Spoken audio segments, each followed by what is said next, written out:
గాలిపటల మాంసాదారం తగిలి ఓ యువకుడు ఆసుపత్రి పాలయ్యాడు. ఈ ఘటన కామారెడ్డి జిల్లా కేంద్రంలోని కామారెడ్డి రోడ్డులో జరిగింది.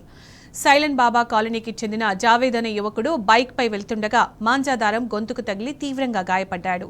వెంటనే జావేద్ని స్థానికంగా ఉన్న ఓ ప్రైవేట్ ఆసుపత్రికి తీసుకెళ్లి అనంతరం మెరుగైన వైద్యం కోసం హైదరాబాద్కు తరలించారు.